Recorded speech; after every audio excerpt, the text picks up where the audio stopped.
أعوذ بالله من الشيطان الرجيم. بسم الله الرحمن الرحيم. الحمد لله رب العالمين، والصلاة والسلام على سيدنا ونبينا حبيب قلوبنا وطبيب نفوسنا وشفيع ذنوبنا أبي القاسم محمد بن عبد الله. اللهم صل على محمد وعلى أهل بيته الطيبين الطاهرين المعصومين الذين أذهب الله عنهم الأرجاس وطهرهم من الأدناس وجعل مودتهم أجرا على الناس، لا سيما على بقية الله في الأرضين الإمام المنتظر حكم القدر صاحب الزمان عجل الله تعالى فرجه الشريف ابن هداة المهديين، وعلى صحبهم الأخيار المنتجبين، وعلى جميع الأنبياء والمرسلين والشهداء والمجاهدين في سبيل الله منذ آدم إلى قيام يوم الدين. أما بعد، روي عن رسول الله صلى الله عليه وآله وسلم أنه قال: الدعاء مخ العبادة. صلوات على محمد وآل محمد.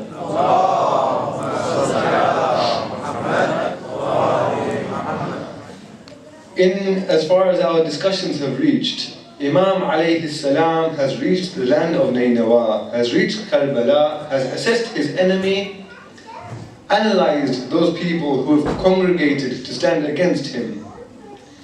Imam alayhi salam is distributing the weapons of war.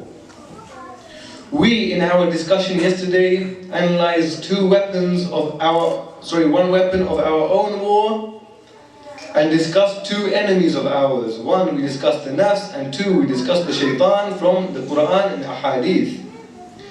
We discussed the weapon and the shield of dhikrullah, of the remembrance of Allah subhanahu wa ta'ala, and how abandoning or withdrawing oneself from dhikrullah exposes us to the shaitan. وَمَنْ يَعْشُ عَنْ ذِكْرِ الرَّحْمَنِ نُقَيِّضْ لَهُ شَيْطَانًا فَهُوَ لَهُ قَرِينٌ. However, today, inshallah, we have another weapon. One weapon in this fight, this major fight, al-Jihad al-Akbar, is not enough. We have another weapon. This second weapon and this second protection, which helps us against our enemies, is the weapon of dua, the weapon of the ability to supplicate to Allah subhanahu wa ta'ala, the ability to beg from Him. But what kind of weapon is this? This weapon we call dua, supplication, what kind of weapon is this?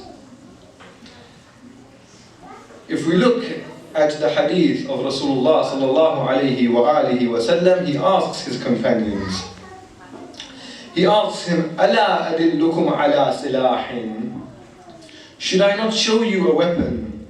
يُنْجِيكُمْ مِنْ أَعْدَائِكُمْ وَيَرِدْ أَرْزَاقُكُمْ. This weapon will save you and rescue you from your enemies. One. Furthermore, it will make your rizq, your sustenance, reach you. What is such a weapon? So they answered, Bala, yes, please tell us. He said, تَدْعُونَ رَبَّكُمْ بِاللَّيْلِ وَالنَّهَارِ. Supplicate and call out to your Lord in the night and the day.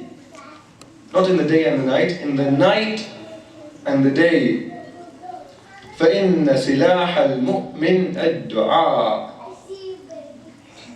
Because indeed the weapon of the believer is supplication to Allah subhanahu wa ta'ala. So we discussed yesterday with dhikr of Allah, remembrance of Allah subhanahu wa ta'ala being a weapon.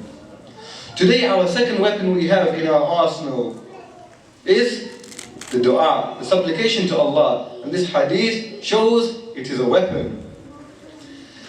However, when we fight our enemies, depending on how strong this enemy is, we need stronger weapons.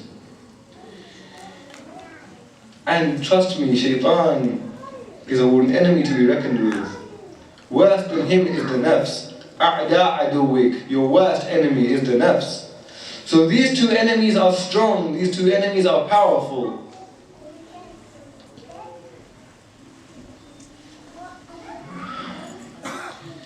Against such powerful enemies, we need powerful weapons.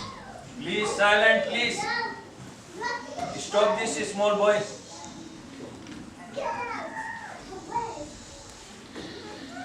Against such powerful enemies, we need powerful weapons. For those of you who have seen films such as Troy, where two armies converge and clash with each other, when the people of Troy have to defend their land against invasion, or movies such as, in my opinion, one of the best movies ever made, The Last Samurai, you see again armies clashing with each other. These armies are not holding weapons of wood. They're not holding weapons of plastic.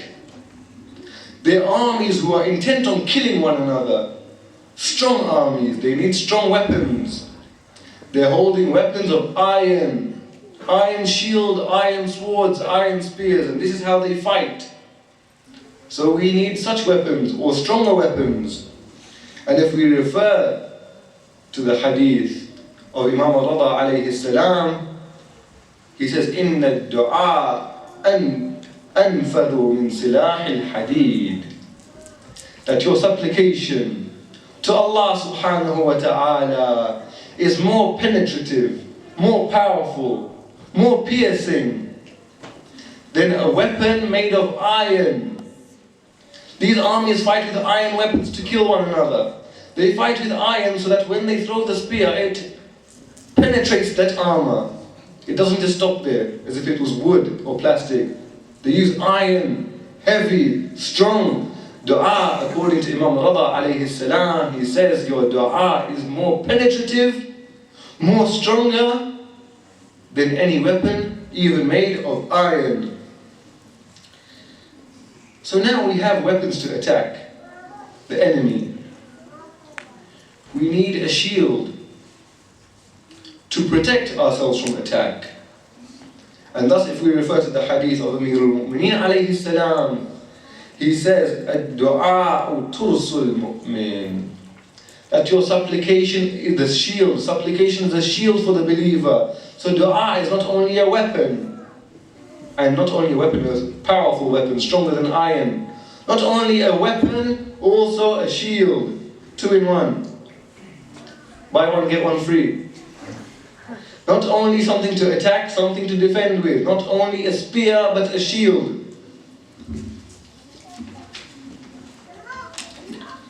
So now with dua, with this weapon we have been given, with the shield we have been given, with these tools we have been given, we have the opportunity to attack and defend. We have the opportunity to beg someone for everything that we want and need. Not only someone, we have the opportunity to beg the one who has everything for us. No one can harm us except him if he allows. No one can benefit us except with his permission. And that is why Imam alayhi salam in al-Munajat al-Sha'baniyah talks to Allah in this way and says this to Allah: بِيَدِكَ لَا بِيَدِ غَيْرِكَ زِيَادَتِي وَنَقْصِي وَنَفْعِي وَضَرِّي. In your hands, not in anybody's hands except for you. So everything is in Allah's hands. In your hands are my bonuses, my shortages, my advantages, my disadvantages, my gains, my losses, everything in your hands. We have been given the opportunity by dua to beg from this person, this individual, this one who has power over everything, such that nothing can affect us, positive or negative, except by his will. And is in his hands, not everything only to do with us. My gains, my losses, my advantages, my disadvantages. Everything is in his hands. Everything in existence is in his hands. That is why, once again, Sayyidul Awsiya alayhi salam says to his son, in his advice to his son Al-Hasan alayhi salam, Al-Imam Ali fi wasiyyatihi libn al-Hasan says, اعلم